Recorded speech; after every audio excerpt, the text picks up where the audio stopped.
കേരള വിഷന്റെ woman empowerment ഇനീഷ്യേറ്റീവാണ് സ്ത്രീപക്ഷം. ആത്മഹത്യ കുറ്റമാണോ? അതെ, ആത്മഹത്യ കുറ്റമാണ്. മറ്റൊരാളെ കൊല്ലുന്നത് പോലെ തന്നെ ആത്മഹത്യയും ഒരു കുറ്റമാണ്. പക്ഷേ ആ ഒരു വിൽ പവർ എല്ലാവർക്കും ഉണ്ടാവണമെന്നില്ല. കാരണം people are different, there attitudes are different. അവരുടെ പേഴ്സണാലിറ്റി വ്യത്യാസമാണ്, അവരുടെ കോപ്പിംഗ് സ്കിൽസ് വ്യത്യാസമാണ്, അവരുടെ ടോളറൻസ് വ്യത്യാസമാണ്. 99% ആത്മഹത്യകൾ നടക്കുന്നത് പ്ലാൻ ചെയ്തിട്ടല്ല. അവരുടെ ഒരു മൊമെന്റിൽ ഉണ്ടാകുന്ന ആ ഒരു വീക്ക്നെസ് ആണ് അവരെ ആത്മഹത്യയിലേക്ക് ലീഡ് ചെയ്യുന്നത്. 14 ഡിസ്ട്രിക്ട് കഴിഞ്ഞാൽ 14 കളക്ടർമാർ കഴിഞ്ഞാൽ 14 ADMs ആണ് നെക്സ്റ്റ് ഹയസ്റ്റ് ഇത്. അപ്പൊ അദ്ദേഹം ആലോചിക്കാണ്ട് പ്രവർത്തിക്കില്ല. അദ്ദേഹം ഇത് മുഴുവൻ ആലോചിച്ചിട്ടുണ്ടാവും. എന്തായാലും മനുഷ്യനൊരു സാമൂഹിക ജീവിയാണ്. അപ്പോൾ സോഷ്യൽ ലൈഫ് മനുഷ്യനൊരു ആവശ്യമാണ് എന്ന് തന്നെയാണ് ഞാൻ വിശ്വസിക്കുന്നത്. പക്ഷെ നമ്മളിപ്പോൾ അത് പ്രൊമോട്ട് ചെയ്യുകയോ അല്ലെങ്കിൽ അത് ശരിയാണെന്ന് എവിടെയെങ്കിലും പറയുകയോ ചെയ്താൽ അത് മറ്റൊരാൾക്ക് അങ്ങനെ ഒരു സാഹചര്യം വരുമ്പോൾ എന്താണ് തോന്നുക? നമ്മളിലേക്ക് ചുരുങ്ങുന്നു. നമ്മളും ഒരു മൊബൈലും ഇല്ലെങ്കിൽ ഒരു TV. ഇത് മാറ്റിയിട്ട് നമ്മൾ സോഷ്യലൈസ് ചെയ്യാൻ തുടങ്ങണം. ആത്മഹത്യ എന്ന് പറയുന്നത് ഇപ്പോൾ പ്രമുഖരാണെങ്കിലും അല്ലെങ്കിലും സാധാരണക്കാരാണെങ്കിലും ഏത് സെക്ടറിൽ ജീവിക്കുന്ന ആൾക്കാരാണെന്നുണ്ടെങ്കിലും ആത്മഹത്യക്ക് പൊതുവായ ചില കാരണങ്ങൾ തീർച്ചയായിട്ടുമുണ്ട്. എന്നാൽ ഇന്നത്തെ ഈ ടോപ്പിക്ക് പ്രമുഖരുടെ ആത്മഹത്യ എന്ന് പറയുന്നത് നമ്മൾ ചിന്തിക്കേണ്ട ഒരു വിഷയം തന്നെയാണ്. കാരണം പ്രമുഖർക്ക് എന്താണ് പ്രത്യേകത, അല്ലെങ്കിൽ അവരുടെ ഈ ഫെയിം കാരണം, അല്ലെങ്കിൽ അവർ മറ്റുള്ളവരാൽ അറിയപ്പെടുന്നു എന്നുള്ള കാരണം കൊണ്ട് അവർക്ക് ആത്മഹത്യയുടെ റിസ്ക് കൂടുന്നുണ്ടോ എന്നുള്ളതാണ് നമ്മൾ ചർച്ചാ വിഷയമാക്കേണ്ടത്. തീർച്ചയായിട്ടും പ്രമുഖർക്ക് അവരുടേതായിട്ടുള്ള രീതിയിൽ സമ്മർദ്ദമേറാറുണ്ട്. ഫോർ എക്സാമ്പിൾ, ഫെയിം കൂടുന്നതനുസരിച്ചിട്ട് അവർക്ക് മറ്റുള്ളവരുമായിട്ട് ഇടപഴകാൻ, ഇപ്പോൾ നമ്മൾ സാധാരണക്കാർ മറ്റുള്ളവരുമായിട്ട് അവരുടെ പ്രശ്നങ്ങൾ പങ്കുവയ്ക്കുന്നത് പോലെ നമുക്ക് ഈ പ്രമുഖർക്ക് അവരുടെ പ്രശ്നങ്ങൾ പങ്കുവയ്ക്കാനായിട്ടുള്ളൊരു വേദി ഒരുങ്ങി വരുന്നില്ല.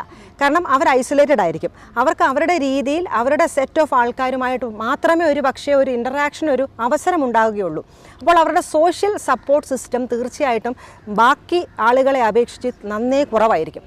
രണ്ടാമത്തെ ഒരു വിഷയമെന്ന് പറയുന്നത്, അവർക്ക് എന്തെങ്കിലും മാനസിക പ്രശ്നങ്ങൾ ഉണ്ടെന്നുണ്ടെങ്കിൽ, അവർക്കിപ്പം വിഷാദമോ അല്ലെങ്കിൽ എന്തെങ്കിലും രീതിയിലുള്ള സമ്മർദ്ദമോ അല്ലെങ്കിൽ മറ്റെന്തെങ്കിലും പ്രശ്നങ്ങൾ ഉണ്ടെന്നുണ്ടെങ്കിൽ അവർക്ക് സാധാരണ ഒരു മനുഷ്യൻ ഒരു ഡോക്ടറുടെ സഹായം തേടുന്നത് പോലെ അവർക്ക് ഓടിച്ചെന്ന് കയറി പോകാനായിട്ട് പറ്റത്തില്ല.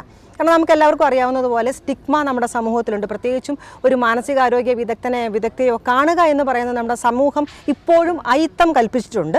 അത് കാരണം അവർക്ക് മറ്റുള്ളവർ സഹായം തേടുന്നത് പോലെ അത്ര ഈസി ആയിട്ട് സഹായം തേടാനായിട്ട് അവരുടെ ഫെയിം തന്നെ അവർക്കൊരു റെസ്ട്രിക്ഷനായിട്ട് ഇരിക്കുന്നു എന്നുള്ളതൊരു വസ്തുതയാണ്.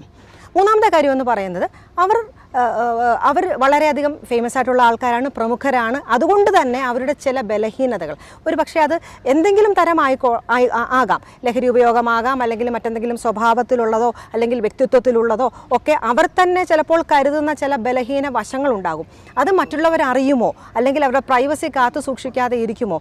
അത് മറ്റുള്ളവർ അറിഞ്ഞു കഴിഞ്ഞാൽ നമുക്കറിയാമല്ലോ, നമ്മുടെ ഈ സമൂഹത്തിൽ മാധ്യമങ്ങളാണെങ്കിലും എല്ലാം എന്തെങ്കിലും ഒരു ബിറ്റ് കിട്ടിയാൽ പോലും അത് ഏത് പ്രമുഖരാണെന്നുണ്ടെങ്കിലും അത് അവരെ സംബന്ധിച്ച് ചെയ്യുന്ന ഏത് വീഡിയോയും അല്ലെങ്കിൽ ഏത് പോസ്റ്റും സാധാരണഗതിയിൽ നമ്മുടെ ഭാഷയിൽ വൈറലായി പോകാറുണ്ട്. അപ്പോൾ ഇവരുടെ ഇത്തരം ബലഹീന വശങ്ങൾ ആ തലത്തിൽ വൈറലായി സമൂഹത്തിൽ അവർ വീണ്ടും അപമാനിക്കപ്പെടുമോ എന്നുള്ള സാഹചര്യമൊക്കെയും അല്ലെങ്കിൽ അങ്ങനെയുള്ള ചിന്താധാരയൊക്കെയും ഈ പ്രമുഖർക്ക് തീർച്ചയായിട്ടുമുണ്ട്. അതുകൊണ്ട് തന്നെ അവർക്ക് ബാക്കിയുള്ളവരെക്കാട്ടിലും സമ്മർദ്ദമേറെയാണ്. രണ്ടാമെന്ന് പറയുന്നത്, അവരുടെ കഷ്ടപ്പാട് അല്ലെങ്കിൽ അവരുടെ എല്ലാ തലത്തിലുമുള്ള മികവൊക്കെ കാരണമായിരിക്കുമല്ലോ തീർച്ചയായിട്ടും അവർ സ്ഥാനത്തെത്തിയത്. അത് സെലിബ്രിറ്റി ആണെന്നുണ്ടെങ്കിലും അല്ലെങ്കിൽ ഏത് തലത്തിൽ വർക്ക് ചെയ്യുന്നവരാണെങ്കിലും ഓഫീസ് പൊസിഷൻ ആണെന്നുണ്ടെങ്കിലും അവരുടെ ഹാർഡ്ഷിപ്പും ഒക്കെയാണ്. അപ്പോൾ അവർക്ക് സമ്മർദ്ദം വന്നു കഴിയുമ്പോൾ അവർക്ക് വീണ്ടും സ്ട്രെസ്സിൻ്റെ സാധ്യത കൂടുതലാണ്. കാരണം എൻ്റെ പെർഫോമൻസ് മോശമായി പോകുമോ, അല്ലെങ്കിൽ എനിക്ക് ആ പെർഫെക്റ്റായിട്ട് കാര്യങ്ങൾ ചെയ്യാൻ പറ്റുമോ എന്നുള്ള ഒരു സംശയം അവർക്കുണ്ടാകുന്നു. അപ്പം അങ്ങനെ പല തരത്തിലുള്ള രീതിയിൽ അവർക്ക് സമ്മർദ്ദം ഏറാനുള്ള സാധ്യതയുണ്ട്. അതുകൊണ്ട് തന്നെ അവർക്ക് സാധാരണ ആളുകളെക്കാട്ടിലും അവർക്ക് സമ്മർദ്ദം കൂടുതലാണ്, സ്ട്രെസ്സ് കൂടുതലാണ്. അതുകൊണ്ട് തന്നെ ആത്മഹത്യയുടെ റിസ്ക്കും തീർച്ചയായിട്ടും കൂടുതലാണ്. ഇവിടെ ഡോക്ടർ പറഞ്ഞതെല്ലാം വളരെ ബേസിക്കായിട്ടും ഏറ്റവും അതുമായിട്ട് ബന്ധപ്പെട്ട കാര്യങ്ങൾ തന്നെയാണ് ഡോക്ടർ പറഞ്ഞത്. അതിനോട് ചേർത്ത് എനിക്ക് ഒരു പോയിന്റ് അതിനെ കുറച്ചും കൂടെ പ്രൊമോട്ട് ചെയ്യാനായിട്ടുള്ളത് ഈ പെർഫെക്ഷനിസമാണ്.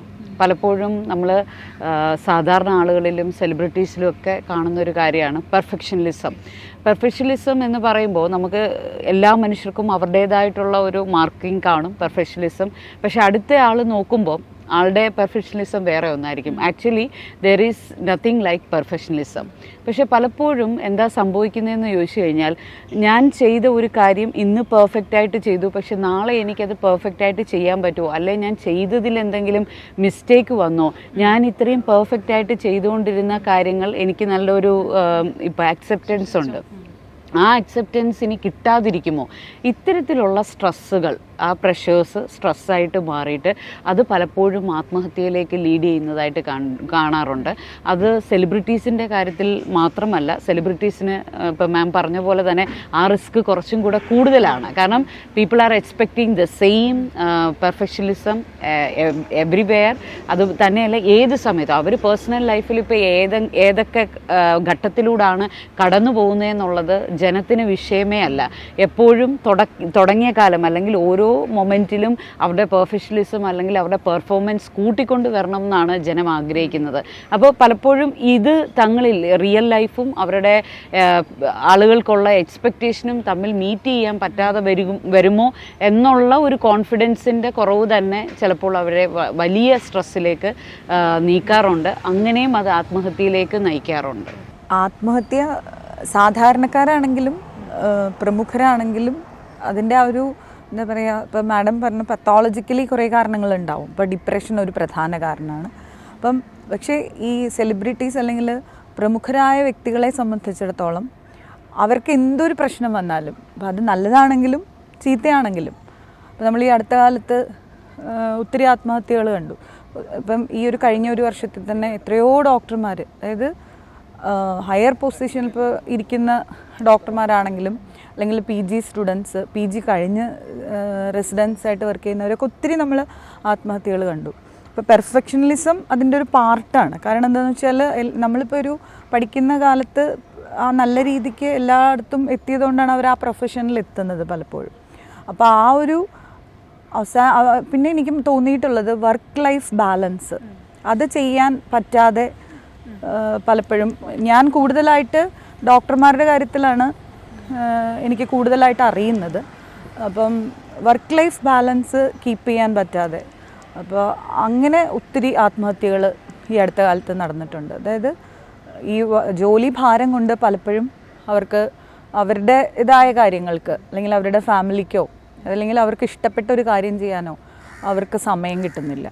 കാരണം അവർ ഇപ്പോൾ ഈ ഒരു PG സ്റ്റുഡൻസിനെയോ അല്ലെങ്കിൽ ഹൗസ് ഏജൻസി പിന്നെ അത്രയും പ്രശ്നം വരുന്നില്ല. പക്ഷേ PG കാലഘട്ടത്തിലാണ്, ഇപ്പോൾ മാഡത്തിനൊക്കെ അറിയുന്നുണ്ടാവും. അപ്പോൾ ആ ഒരു കാലഘട്ടത്തിൽ അത്രയും ബുദ്ധിമുട്ടിലൂടെയാണ് അവർ കടന്നു പോകുന്നത്. പലപ്പോഴും 24 മണിക്കൂർ 36 മണിക്കൂർ ഒക്കെ അടുപ്പിച്ച് ജോലി ചെയ്യേണ്ട, 24 മണിക്കൂർ വരെ എങ്ങനെയെങ്കിലും നമുക്ക് തള്ളി നീക്കാം. പക്ഷെ അതും കഴിഞ്ഞ് ആ ഒരു ഡ്യൂട്ടി സമയം കൂടി പോകുമ്പോൾ ഇപ്പോൾ പ്രമുഖരാണെങ്കിലും അല്ലെങ്കിലും എല്ലാവരും മനുഷ്യരാണ്. അപ്പോൾ സ്വാഭാവികമായിട്ടും അവർക്കും അവരുടേതായ റെസ്റ്റ്, ഭക്ഷണം അതൊക്കെ അത്യാവശ്യമാണ്. അപ്പോൾ ഉറങ്ങാൻ സമയം കിട്ടുന്നില്ല.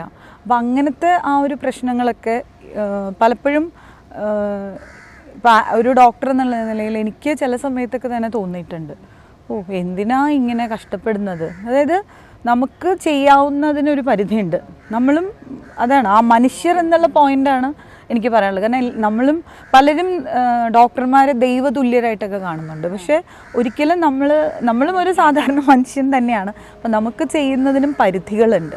അപ്പോൾ ആ പരിധി കടന്നു പോകുമ്പം സ്വാഭാവികമായിട്ടും നമുക്കും എല്ലാ മനുഷ്യരുടെ പോലെ റെസ്റ്റും എല്ലാം ആവശ്യമാണ്. ഫാമിലി ടൈം ആണെങ്കിലും അല്ലെങ്കിൽ നമ്മൾ ഇഷ്ടപ്പെടുന്ന നമ്മുടെ പാഷൻ കൂടെ കൊണ്ടു നടക്കാനുള്ളൊരു സമയം, ഇതൊക്കെ എല്ലാവർക്കും ആവശ്യമാണ്. പക്ഷേ പലപ്പോഴും ഈ കാലഘട്ടത്തിൽ കുറച്ചും കൂടി ബെറ്ററാണ്. പക്ഷെ എന്നിരുന്നാലും പലപ്പോഴും ഞാൻ കണ്ടിട്ടുള്ളൊരു കാര്യം എന്ന് വെച്ചാൽ, ഒരു പ്രൊഫഷനിലേക്ക് കയറി കഴിഞ്ഞാൽ പലരും അത് മാത്രമായിട്ടാണ് മുന്നോട്ട് പോകുന്നത്.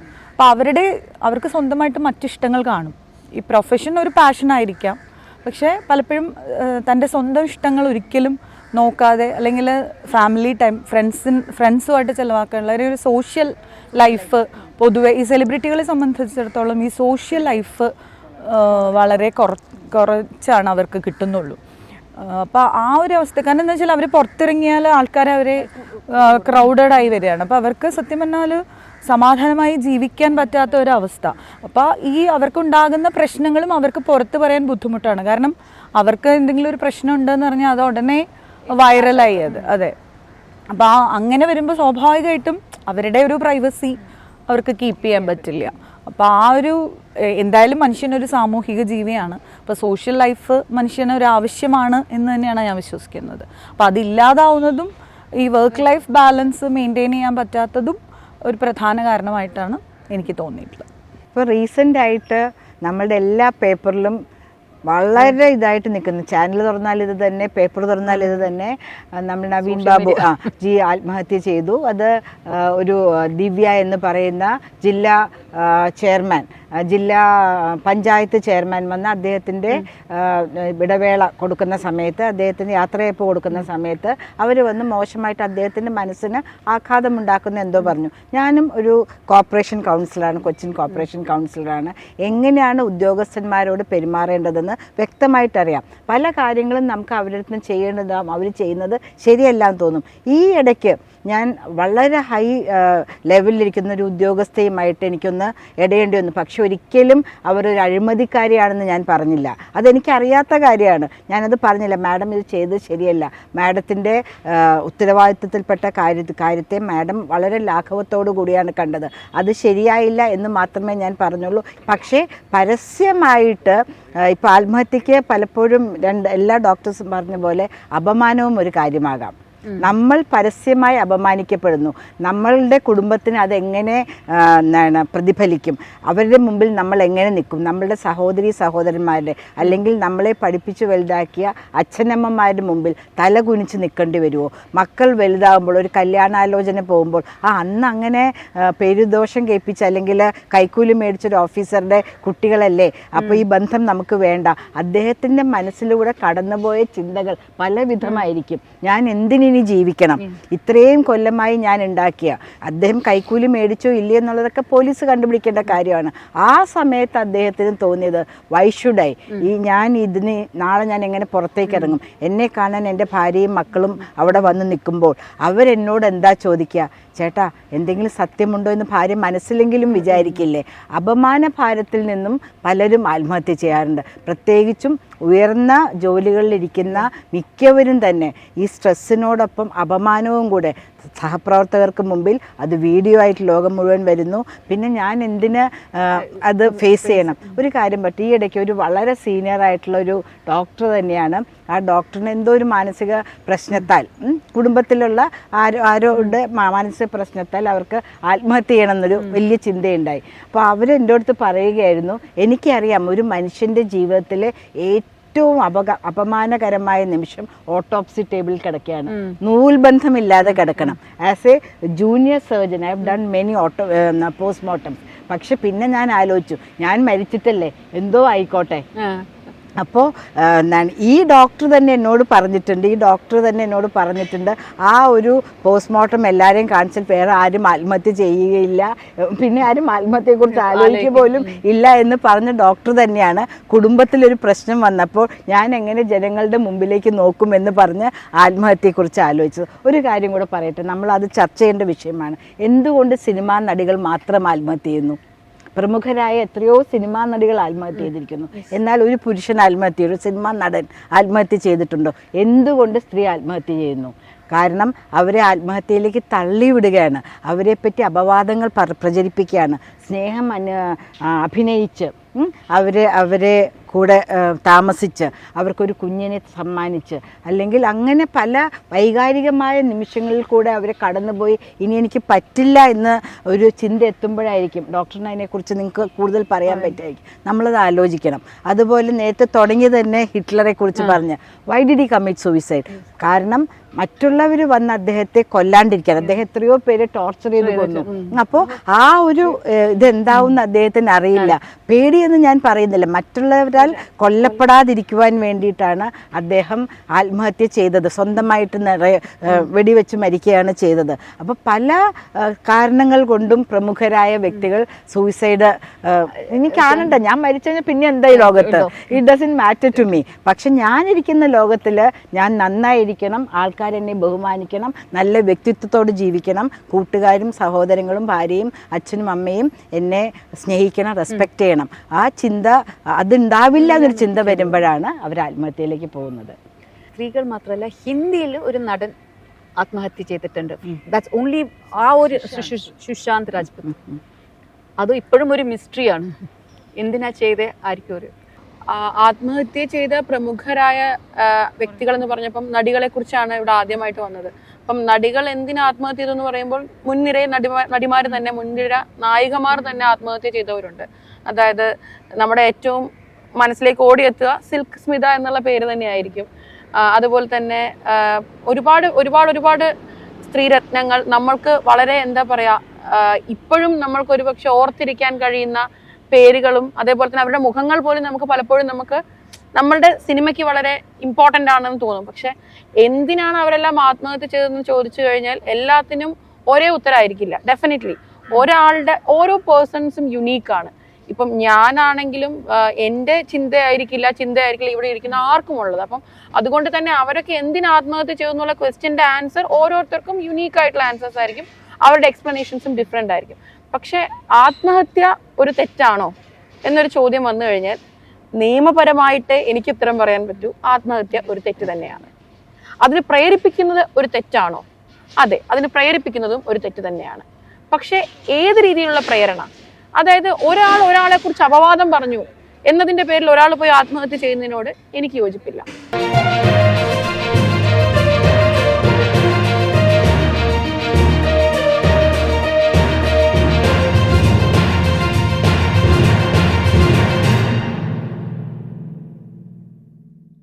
ഇപ്പം ഞാനാണെങ്കിലും എൻ്റെ ചിന്തയായിരിക്കില്ല ഇവിടെ ഇരിക്കുന്ന ആർക്കും ഉള്ളത്. അപ്പം അതുകൊണ്ട് തന്നെ അവരൊക്കെ എന്തിന് ആത്മഹത്യ ചെയ്യുന്നുള്ള ക്വസ്റ്റ്യൻ്റെ ആൻസർ ഓരോരുത്തർക്കും യുണീക്ക് ആയിട്ടുള്ള ആൻസേഴ്സ് ആയിരിക്കും. അവരുടെ എക്സ്പ്ലനേഷൻസും ഡിഫറെൻ്റ് ആയിരിക്കും. പക്ഷെ ആത്മഹത്യ ഒരു തെറ്റാണോ എന്നൊരു ചോദ്യം വന്നു കഴിഞ്ഞാൽ നിയമപരമായിട്ട് എനിക്ക് ഉത്തരം പറയാൻ പറ്റൂ, ആത്മഹത്യ ഒരു തെറ്റ് തന്നെയാണ്. അതിന് പ്രേരിപ്പിക്കുന്നത് ഒരു തെറ്റാണോ? അതെ, അതിന് പ്രേരിപ്പിക്കുന്നതും ഒരു തെറ്റ് തന്നെയാണ്. പക്ഷെ ഏത് രീതിയിലുള്ള പ്രേരണ? അതായത് ഒരാളെ കുറിച്ച് അപവാദം പറഞ്ഞു എന്നതിൻ്റെ പേരിൽ ഒരാൾ പോയി ആത്മഹത്യ ചെയ്യുന്നതിനോട് എനിക്ക് യോജിപ്പില്ല. കാരണം എന്നെക്കുറിച്ച് ഒരാൾ അപവാദം പറഞ്ഞാൽ അത് അല്ല എന്ന് തെളിയിക്കാൻ ഈ ലോകത്ത് മറ്റൊരു ശക്തിക്കും കഴിയില്ല, എനിക്ക് മാത്രമേ കഴിയുള്ളൂ. ആ ഒരു പോസിറ്റീവ് തോട്ട് എൻ്റെ ഉള്ളിലുണ്ടെങ്കിൽ ഒരിക്കലും ഞാൻ ആത്മഹത്യയിലേട്ടല്ല പോകേണ്ടത് എന്നുള്ളൊരു കോൺസെപ്റ്റാണ് എനിക്കുള്ളത് ആസ് എ പേഴ്സൺ. പക്ഷെ മറ്റൊരാൾ അങ്ങനെ ആവണം എന്ന് എനിക്ക് നിർബന്ധം പഠിക്കാനും പറ്റില്ല, അയാൾക്ക് അങ്ങനെ ആവണം എന്നില്ല. അപ്പം നിയമപ്രകാരം ഒരാളെ ഏത് രീതിയിലാണ് ആത്മഹത്യയിലേക്ക് തള്ളിയിടുന്നതെന്ന് ചോദിച്ചാൽ ഇപ്പം റീസെൻ്റ് ആയിട്ട് വന്ന കാര്യം തന്നെ ആണ് മാഡം ഇപ്പോൾ പറഞ്ഞത്. പക്ഷെ ഒരു മീഡിയ ട്രയലിന് എന്നെ നിയമം അനുവദിക്കുന്നില്ല, എന്നെ മാത്രമല്ല നമ്മളെ ആരെയും നിയമം അനുവദിക്കുന്നില്ല. ബട്ട് സ്റ്റിൽ ആ ഒരു പോയിന്റ് ഓഫ് വ്യൂ ഞാൻ പറയുകയാണെങ്കിൽ ആ ഒരു ലേഡി എക്സ് ഓർ വൈ അവര് ഇപ്പൊ ഇങ്ങനെ ഇരിക്കുന്ന ഒരു പൊതു സദസ്സിൽ വെച്ചിട്ട് ഇയാൾ അഴിമതിക്കാരനാണ്, അല്ലെങ്കിൽ ഇയാൾ ഈ ഒരു ഡിപ്പാർട്ട്മെന്റിന് ചേരാത്ത പ്രവൃത്തിയാണ് ചെയ്തത് എന്ന് പറഞ്ഞതിന്റെ പേരിൽ മറ്റേയാൾ ഉടനെ തന്നെ മാനസികമായി ഞാൻ എന്ത് ചെയ്യും, എൻ്റെ മോളുടെ കാര്യം, എൻ്റെ കുടുംബത്തിന്റെ കാര്യം എനിക്ക് മറ്റുള്ളവരുടെ മുഖത്ത് നോക്കാൻ പറ്റുമോ എന്ന് ചിന്തിച്ച് ആത്മഹത്യ ചെയ്തതിന് പകരം അദ്ദേഹത്തിന് ഒരു ഓപ്ഷൻ ഉണ്ടായിരുന്നു അദ്ദേഹത്തിന് മുൻപിൽ. അതാണ് ഇനിയുള്ളവരെങ്കിലും ഫോളോ ചെയ്യേണ്ടത്. എന്തായിരുന്നു ആ ഓപ്ഷൻ? ഇതുപോലെ തന്നെ ഒരു പൊതുസമൂഹത്തിൽ, പൊതുവേദിയിൽ, അല്ലെങ്കിൽ ഇപ്പൊ വളരെ സോഷ്യൽ മീഡിയ എല്ലാം വളരെ ആക്റ്റീവാണ്.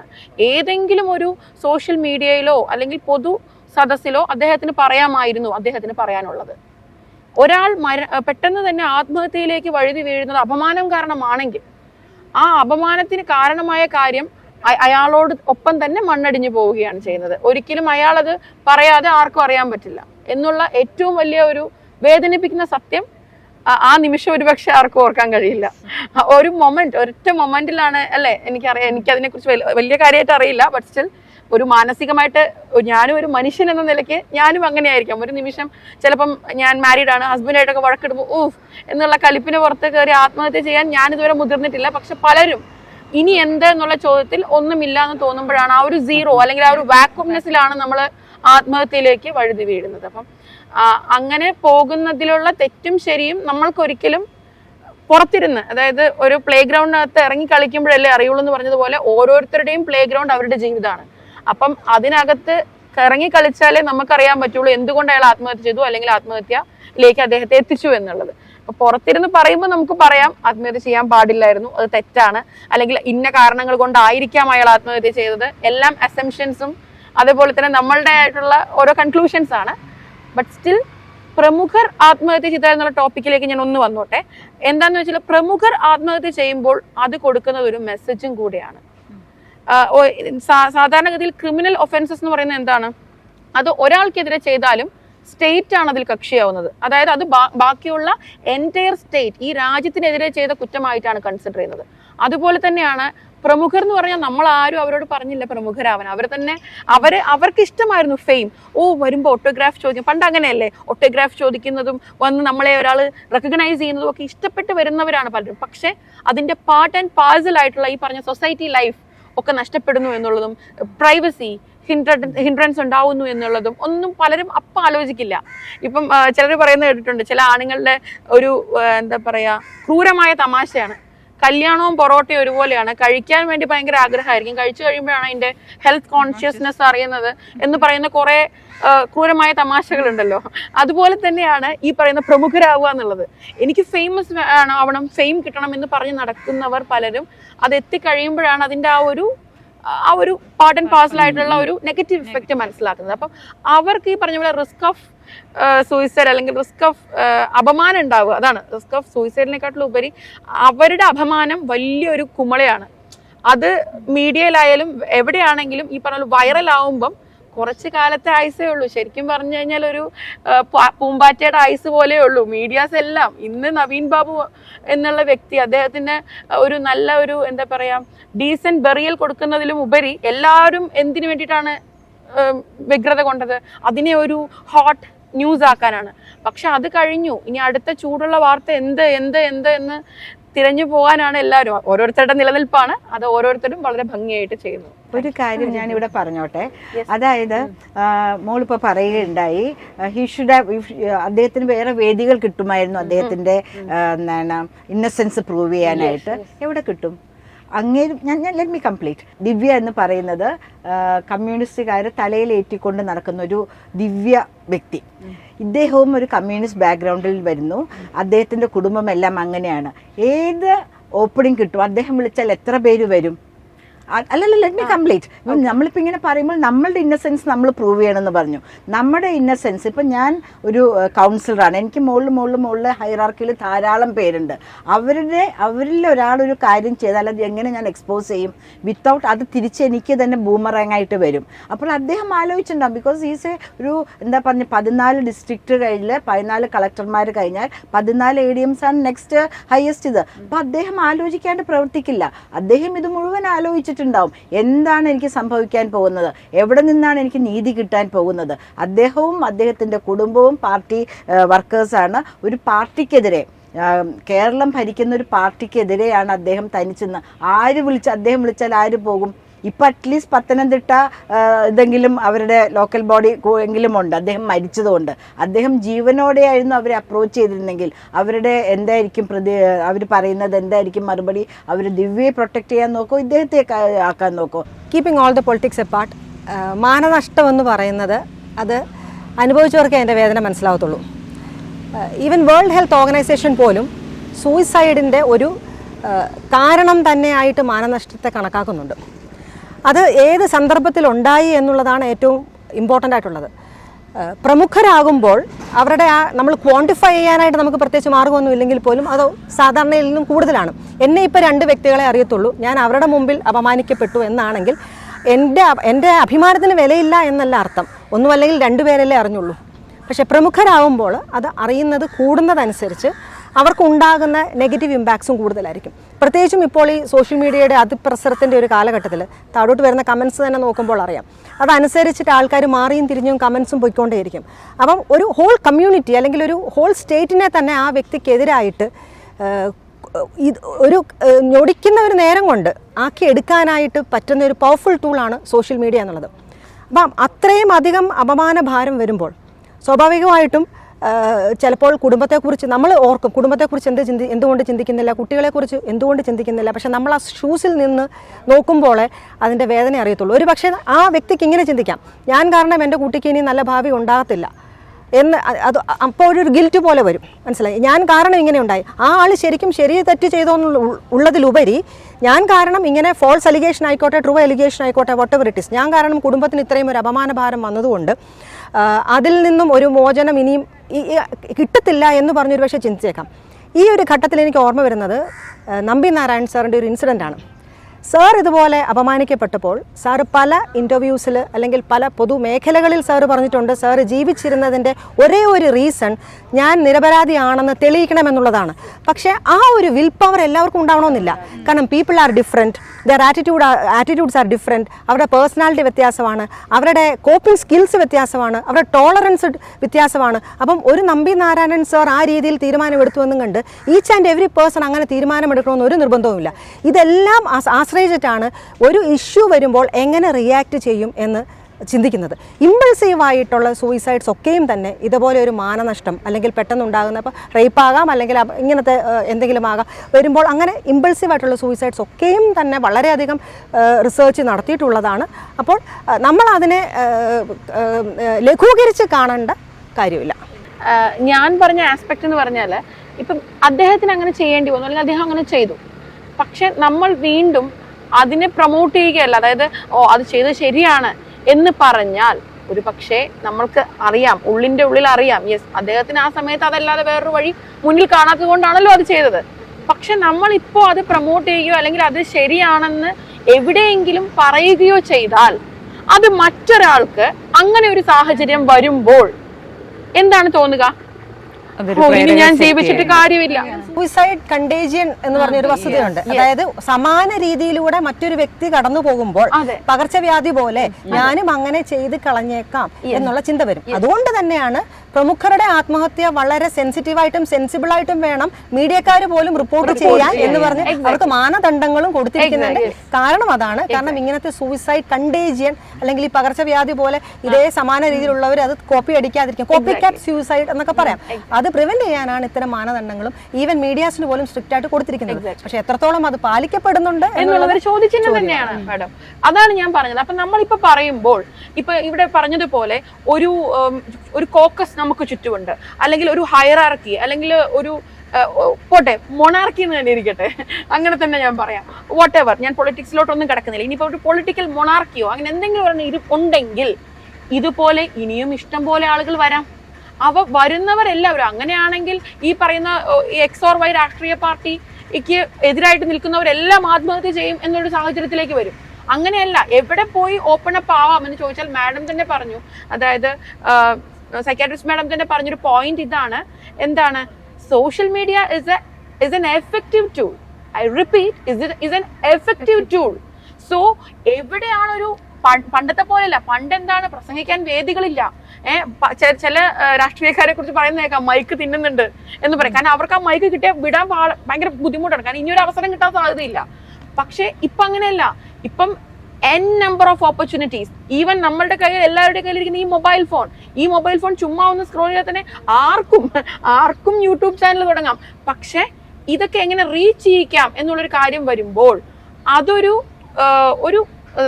നടന്നൊരു സംഭവമാണെങ്കിൽ, ഉദാഹരണത്തിന് ഒരാൾക്കെതിരെ ഒരു അലിഗേഷൻ വന്നു, എന്താണ് ഇദ്ദേഹത്തിന്റെ റെസ്പോൺസ് എന്നറിയാൻ കഴുകന്മാരെ പോലെ എന്ന് തന്നെ ഞാൻ പറയുന്നു കാത്തിരിക്കുകയാണ് ചുറ്റുമുള്ളവർ. കാരണം അതാണ് അവരുടെ നാളത്തെ റേറ്റിംഗ്.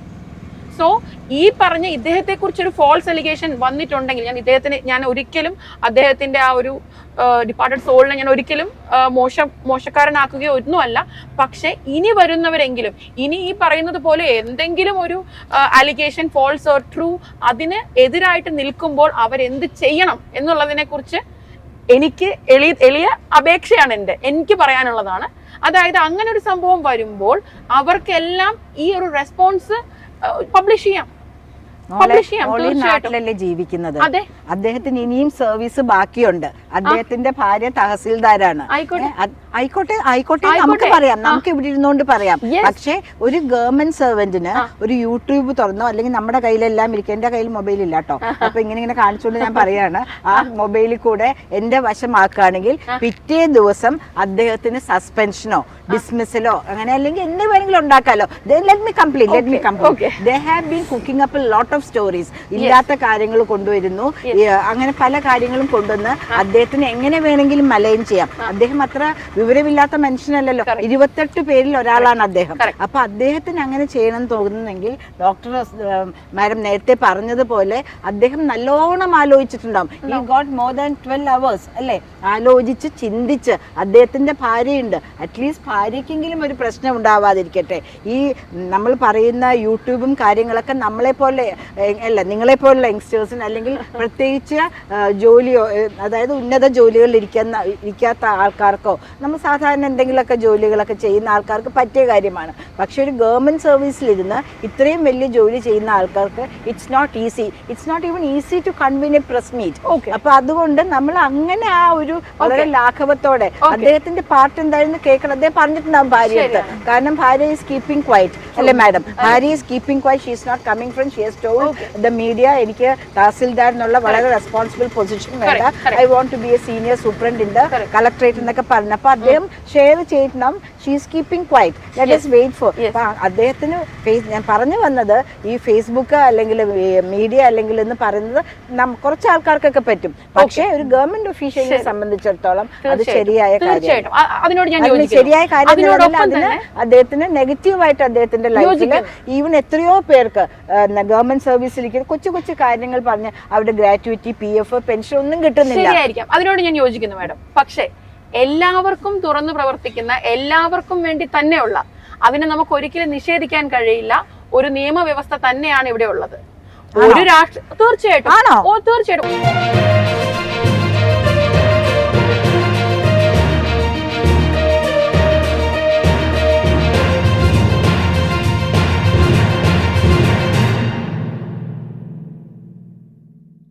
പറഞ്ഞു വന്നത് ഈ ഫേസ്ബുക്ക് അല്ലെങ്കിൽ മീഡിയ അല്ലെങ്കിൽ എന്ന് പറയുന്നത് കുറച്ച് ആൾക്കാർക്കൊക്കെ പറ്റും. പക്ഷേ ഒരു ഗവൺമെന്റ് ഒഫീഷ്യലിനെ സംബന്ധിച്ചിടത്തോളം അത് ശരിയായ കാര്യം.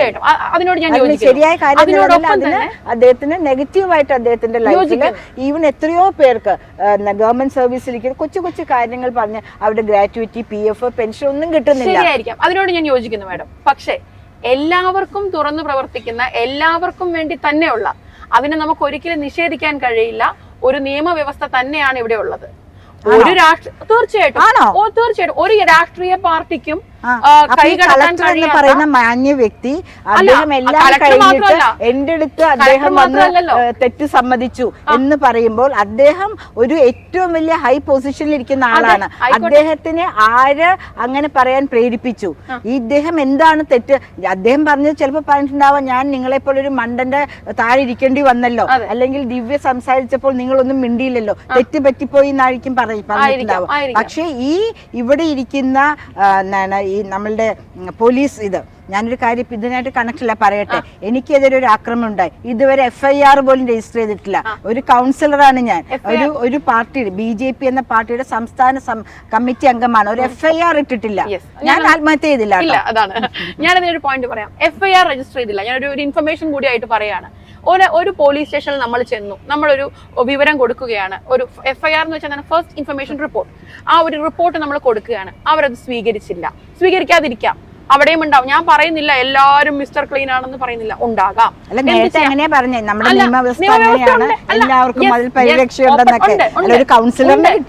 ഞാൻ ഇപ്പോഴും ഉറച്ചു പറയുന്നു, നിയമവ്യവസ്ഥയിൽ പരിരക്ഷയുണ്ട്. അതിനെന്താണ് നെക്സ്റ്റ് സ്റ്റെപ്പ് എന്നാണ് ഞാൻ പറയുന്നത്. FIR രജിസ്റ്റർ ചെയ്തില്ല, എന്ത് ചെയ്യാം? Question mark. വീട്ടിൽ മിണ്ടാതെ തിരിച്ചു പോയിരുന്നു. ഇപ്പൊ മാഡം പറഞ്ഞതുപോലെ നിയമവ്യവസ്ഥ ഷട്ട് ദ ഡോർ എന്ന് പറയുകയല്ല വേണ്ടത്, മറിച്ച് നെക്സ്റ്റ് പോയിന്റ് എന്ന് പറയുന്നത് സൂപ്പറിന്റൻഡന്റ് ഓഫ് പോലീസ് എന്ന് പറഞ്ഞ ഒരു വ്യക്തിക്ക് കംപ്ലൈന്റ് കൊടുക്കാം. അവിടെയും ഈ പറഞ്ഞതുപോലെ നിരസിച്ചു, ഒന്നും നടന്നില്ല, ഷട്ട് ദ ഡോർ, ആയിക്കോട്ടെ. ഈ രണ്ട് സാധനം ചുരുക്കം കൂടെ പറഞ്ഞാൽ ഞാൻ വച്ച് VKC കഴിഞ്ഞാൽ- പാദരക്ഷയിട്ട് ഓടിക്കൊണ്ടേയിരിക്കും, No, no, ചെരിച്ച് never. തേഞ്ഞുകൊണ്ടേയിരിക്കും. വേണ്ട, ഓടുകയും വേണ്ട, ചാടുകയും വേണ്ട, വീട്ടിലിരുന്ന് ജസ്റ്റ് മെയിൽ അല്ല, ചെയ്യേണ്ട ഇതൊന്നും കാര്യങ്ങളാണ് ചെയ്തില്ല ഞാൻ എന്ന് പറഞ്ഞില്ലല്ലോ. ഞാനൊന്ന് പറയട്ടെ, Yes. ഞാനൊരു സൈബർ ബുള്ളിങ്ങിന് കേസ് ഫയൽ ഫയൽ ചെയ്തു. എന്നിട്ട് അത് അന്വേഷിച്ച ആളെന്ന് പറയുന്ന ആളിന് സ്വന്തമായിട്ട് FB അക്കൗണ്ട് പോലും ഇല്ലാത്ത ആളാണ്. ഇല്ലാത്ത ആളാണ്. മനസ്സിലാവുന്നുണ്ടോ? അപ്പൊ എങ്ങനെയാ അത് അന്വേഷിക്കും? അവസാനം അത് കോടതിയിൽ ചെന്ന് കഴിഞ്ഞപ്പം അതിന്റെ IP അഡ്രസ്സോ അല്ലെങ്കിൽ ചെയ്യേണ്ടതായിട്ട് ഒന്നുമേ ചെയ്തിട്ടില്ല. അപ്പൊ ഞാൻ കേസ് തോക്കാനാ കോടതി പോകുന്നത്. അല്ല, ആവാം. മനസ്സിലായില്ലേ? അപ്പൊ ഞാൻ എന്ത് ചെയ്തു, ഞാനത് പറ്റില്ല എന്ന് പറഞ്ഞതുകൊണ്ട് ഞാൻ വീണ്ടും റീ അന്വേഷണത്തിന് മാഡം പറഞ്ഞ കാര്യമൊക്കെ ഞാൻ റീഇൻവെസ്റ്റിഗേഷന് പോയി. ഒരു മിനിറ്റ് മാഡം. അല്ല, അദ്ദേഹം പറഞ്ഞു റീഇൻവെസ്റ്റിഗേഷന് പോയി. റീഇൻവെസ്റ്റിഗേഷന് പോയി കഴിഞ്ഞപ്പോൾ അടുത്ത കുറെ സ്റ്റെപ്സ് ചെയ്തു. അത് എനിക്കിത് പറയാനായിട്ട് പറ്റില്ല, കാരണം ഇത് കൊടുക്കുന്നുണ്ട്. എന്നിരുന്നാലും I am totally unsatisfied about everything. അല്ല, മാഡം അപ്പോഴും നിർത്തിയില്ലല്ലോ. അല്ല, നിർത്താത്തത് എന്തുകൊണ്ടാ? ഇത് നമുക്ക് അടച്ചുപൂട്ടാൻ പറ്റും. എനിക്ക് ഇനി കേസിൽ നമ്മൾ എഴുതി കൊടുക്കാൻ പറ്റുമോ? പറ്റുകയില്ല. എനിക്ക് നിവൃത്തിയില്ല. കോടതി പോയി എനിക്ക് തോക്കാനും പറ്റില്ല, കാരണം ന്യായം എന്റെ ഭാഗത്താ. അതുകൊണ്ട് എനിക്ക് ഓടിയേ പറ്റൂ. എന്തെങ്കിലും ഒരു കാരണവശാൽ കേസ് ഇല്ല എന്ന് എഴുതി കൊടുക്കാൻ വകുപ്പുണ്ടായിരുന്നു, ഞാൻ അത് ചെയ്തേനെ. കാരണം എനിക്ക് ഹെഡേക്ക് പറ്റുന്നില്ല. എത്ര വർഷമായി പ്രൈവറ്റ് ഹോസ്പിറ്റൽ ആയതുകൊണ്ടാ ഗവൺമെന്റ് സർവീസിലുള്ള എത്ര പേർക്ക് ലീവ് എടുത്ത് പോകാൻ പറ്റും ഇതിന്റെ പുറകെ? അതിന്റെ പുറകെ ഡിപ്പാർട്ട്മെന്റിൽ ഞാൻ പറയുന്നത് ഇതെല്ലാം പറയുന്നത് നമ്മൾക്ക് അതിൽ നിന്ന് ഉണ്ടാകുന്ന ബുദ്ധിമുട്ടുകളും ഒബ്സ്റ്റക്കിൾസുമാണ്. ഞാൻ പറയുന്നത് അങ്ങനെ ഒരു സംഭവം വേണം. അങ്ങനെയാണെങ്കിൽ ഈ പറഞ്ഞതുപോലെ FIR രജിസ്റ്റർ ചെയ്യാൻ പറ്റിയില്ല എന്ന് പറയുമ്പോൾ എന്തിനാണ് നമ്മൾ വീട്ടിൽ നിന്ന് FIR രജിസ്റ്റർ ചെയ്യാൻ പോയത്?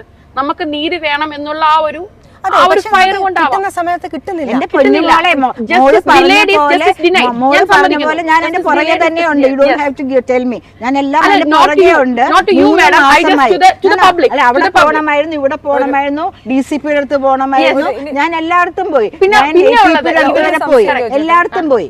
ഇപ്പോഴാണ് അവിടെ ഇതൊക്കെ പോയാലും എന്റെ അറിവിൽ നമുക്ക് കോർട്ടിൽ ഡയറക്റ്റ് പ്രൈവറ്റ് കംപ്ലൈന്റ് കൊടുക്കാം. അതാണ് നെക്സ്റ്റ് അതിലോട്ടാണ് ഞാൻ വരുന്നത്.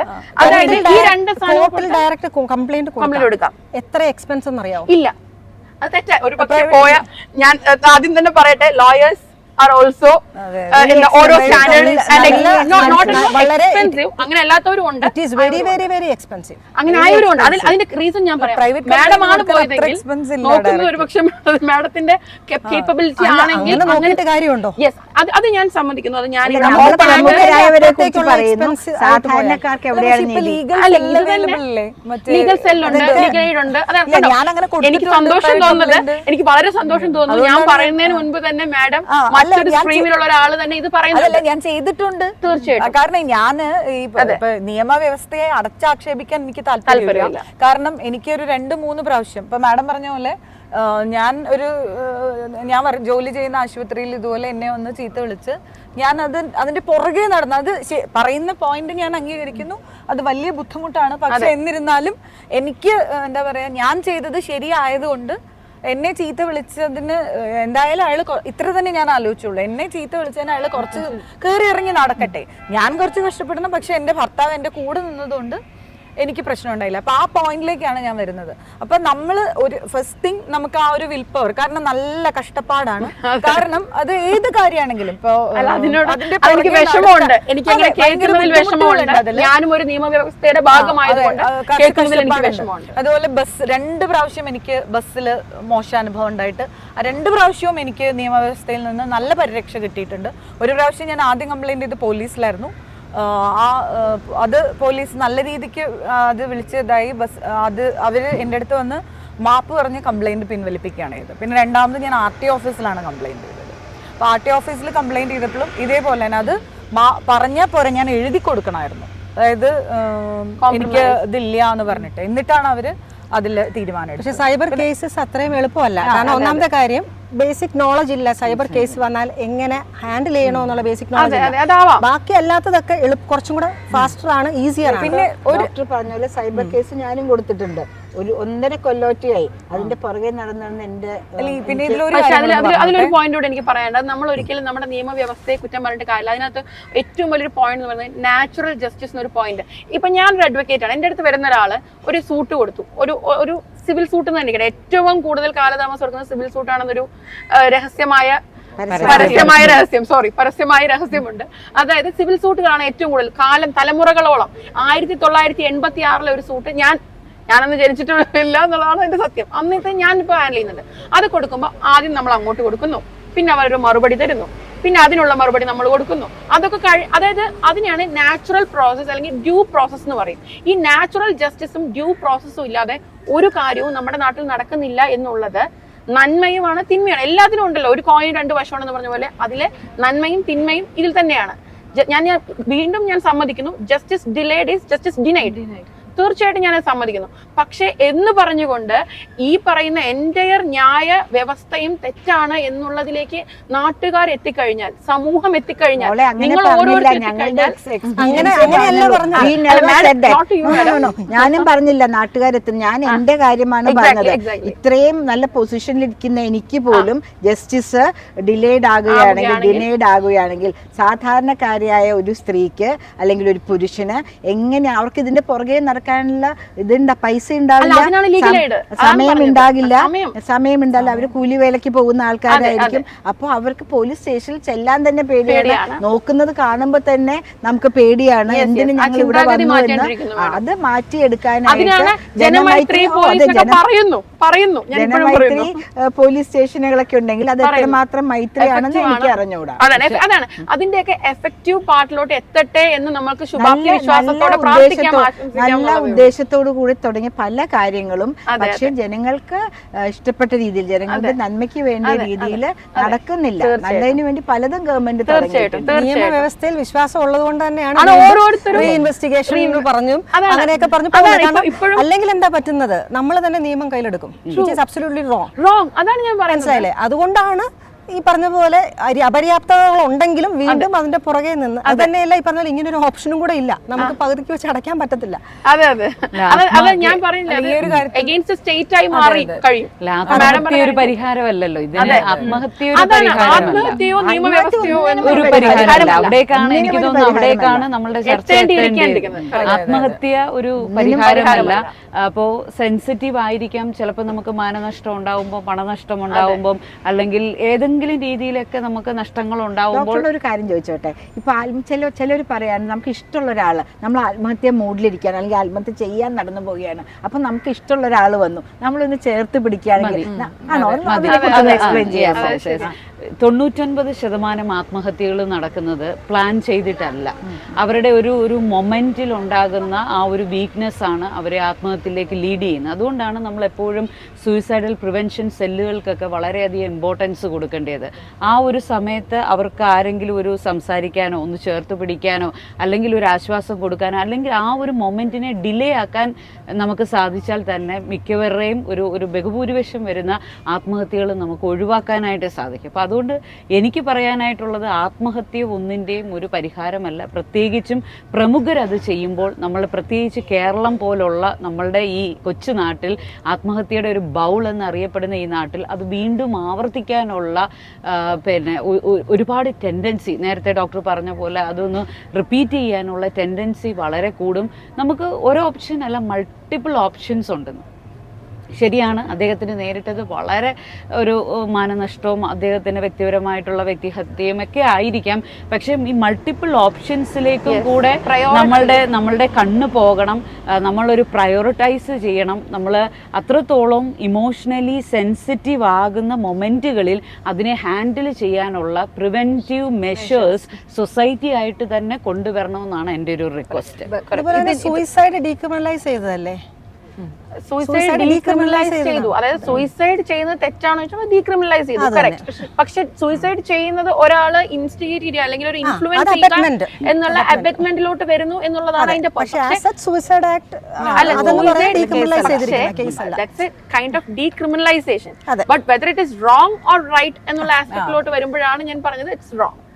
It's wrong because it's giving a wrong message. പ്രമുഖർ, famous, whether it is celebrities, doctors, politicians, അവരൊക്കെ പിന്നെ സൂയിസൈഡ് ചെയ്യുമ്പം they have to think, they are setting an example, people are following them. Okay, ഒരു social message ഉണ്ട് അവിടെ. See, why അവരെന്താ അങ്ങനെ ചെയ്യണേ? Why are they doing it? We are looking out how they are building, they are the society. അതിനകത്തൊരു point പറയട്ടെ. Madam പറഞ്ഞൊരു point ഉണ്ട്, എനിക്ക് ഇത്രയൊക്കെ ആയ എനിക്ക് പോലും ഇതിൽ സാധിക്കുന്നില്ല എന്നുള്ളൊരു പോയിന്റ് ആണ് അവിടേക്ക് അപ്പൊ എത്തുക. Message അതായത് ഈ society ഒരു യിൽ ADM എന്ന് കൊടുക്കപ്പെടുന്നു. പറഞ്ഞല്ലോ 14 ജില്ലകളിൽ ഒരാൾ ഏതെങ്കിലും ഒരു വലിയ സോഷ്യൽ സർക്കിൾസിൽ മുകളിലെ സർക്കിളിൽ നിൽക്കുന്ന ഒരാൾക്ക് പറ്റിയില്ലെങ്കിൽ പിന്നെ എനിക്കാണോ പറ്റാൻ പോകുന്നത്? അതാണ് മാഡം പറഞ്ഞ പോയിന്റ് പറയുന്നത്. ഈ ഒരു message social message is here which is giving a wrong information to the lower class, ഒരു common people. അല്ല, അപ്പൊ എനിക്ക് അഭിമാനം തോന്നുന്നു മാഡത്തെ കുറിച്ച്. കാരണം മാഡം പറഞ്ഞു നോ, ഞാൻ സ്റ്റോപ്പ് ചെയ്തിട്ടില്ല, ഞാൻ ഈ പറഞ്ഞ വഴികളൊന്നും എനിക്ക് പറഞ്ഞു തരേണ്ട കുട്ടി, എനിക്കറിയാം, ഞാൻ പോയിക്കൊണ്ടിരിക്കുകയാണ് എന്ന് പറഞ്ഞപ്പോൾ എനിക്ക് അഭിമാനം തോന്നി. ആൻഡ് ഷീ ഈസ് ഓൾസോ, ഞാൻ ആ ഇൻവെസ്റ്റിഗേഷൻ ഞാൻ തൃപ്തിയല്ല, എന്റെ സാറ്റിസ്ഫാക്ഷൻ ഇല്ലായ്മ ഞാൻ പറഞ്ഞു, അത് റീ ഇൻവെസ്റ്റിഗേഷൻ. ആ ഒരു ഇപ്പൊ ഇവിടെ പറഞ്ഞില്ലേ ആ സമയത്ത് ഒരാളുണ്ടെങ്കിൽ അപ്പം നമുക്ക് എന്തും തുറന്നു പറയാമെന്ന്. അതായത് നമ്മളൊരു തെറ്റ് ചെയ്തു പോയി, അല്ലെങ്കിൽ സമൂഹം നമ്മളെ ഒരു തെറ്റുകാരിയായിട്ടോ തെറ്റുകാരനായിട്ടോ കാണുമ്പോഴും നമുക്ക് ഒരു സപ്പോർട്ടീവായിട്ട് ഒരു തോളുണ്ടെങ്കിൽ എനിക്ക് തോന്നുന്നു ആത്മഹത്യ ഒരു പരിധി വരെ നമുക്ക് മാഡത്തിന് ഒരു കാര്യം ചോദിക്കട്ടെ, നല്ല ഫ്രണ്ട്ഷിപ്പ് ഇല്ലാത്തതാണോ പല ആത്മഹത്യക്ക്? എല്ലാം പറയാൻ പറ്റുന്ന, ഞാൻ അത് ചെയ്തു, ഇത് ചെയ്തു, തെറ്റാണോ, നല്ലൊരു ഫ്രണ്ട്, അതായത് നമ്മൾ ഗുണദോഷിക്കാതെ നമ്മളെ ചേർത്ത് പിടിക്കുന്ന, നമുക്കൊരു ഷോൾഡർ ഒരു ഫ്രണ്ട് ഇല്ലാത്തതാണോ പല ആത്മഹത്യക്കും കാരണം? അവിടെയാണ് സൈക്കോളജിക്കൽ ഫസ്റ്റ് എയ്ഡ് എന്ന് പറയുന്നതിന്റെ ഒരു റോൾ ഉള്ളത്. അതായത് നമുക്കൊരു വിഷമം വരുമ്പോൾ അപ്പോൾ തന്നെ നമ്മൾ കൈ മുറിയുമ്പോൾ നമ്മൾ ഫസ്റ്റ് എയ്ഡ് കൊടുത്തു, പ്ലാസ്റ്റർ ഒട്ടിച്ചു, ബാൻഡേജ് ഇടുന്നു എന്ന് പറഞ്ഞതുപോലെ മനസ്സിനും ഇത്തരം ഫസ്റ്റ് എയ്ഡ്സ് ആവശ്യമാണ്. അപ്പൊ നമ്മുടെ കൂടെ ഉള്ളവർക്ക് ആർക്കെങ്കിലും എന്തെങ്കിലും ബുദ്ധിമുട്ടുണ്ടെങ്കിൽ അത് തിരിച്ചറിയാനുള്ള ഉത്തരവാദിത്വം നമുക്കുണ്ട്. അവരുടെ ചേഷ്ടയിൽ നിന്നോ പെരുമാറ്റത്തിൽ നിന്നോ സംസാരത്തിൽ നിന്നോ തിരിച്ചറിഞ്ഞാൽ അവർക്ക് വേണ്ടുന്ന സൈക്കോളജിക്കൽ ഫസ്റ്റ് എയ്ഡ് അതായിട്ട് വരും. തോളിൽ ചേർത്ത് നിർത്തുക, അല്ലെങ്കിൽ അവരെ ഒന്ന് ആശ്വസിപ്പിക്കുക, സമാശ്വസിപ്പിക്കുക ഒക്കെ ഇതിനകത്ത് വരുന്നതാണ്. അത്തരം കാര്യങ്ങൾ ചെയ്തു പോവുകയാണെങ്കിൽ ഇതും ടൈംലി ഇന്റർവെൻഷൻ ആയിരിക്കണം. ആ സമയത്ത് കൊടുക്കുകയാണെന്നുണ്ടെങ്കിൽ ഒരു പരിധി വരെ ആത്മഹത്യ എന്ന വിപത്ത് നമുക്ക് സമൂഹത്തിൽ നിന്നും തുടച്ചു മാറ്റാവുന്നതാണ്. ചുരുക്കത്തിൽ നമ്മളിലേക്ക് ചുരുങ്ങുന്നു. നമ്മളും ഒരു മൊബൈലും ഇല്ലെങ്കിൽ ഒരു TV, ഇത് മാറ്റിയിട്ട് നമ്മൾ സോഷ്യലൈസ് ചെയ്യാൻ തുടങ്ങണം. അങ്ങനെ നമ്മൾക്ക് നല്ലൊരു സുഹൃത്ത് ബന്ധങ്ങൾ ഉണ്ടാക്കി കഴിഞ്ഞാൽ ഇതിലെ 12 പ്രശ്നങ്ങൾ നമുക്ക് ഒഴിവാക്കാം. സ്ത്രീപക്ഷത്തിൻ്റെ ഈ എപ്പിസോഡ് ഇവിടെ അവസാനിക്കുന്നു. അടുത്ത എപ്പിസോഡുമായി വീണ്ടും കാണാം. നമസ്കാരം.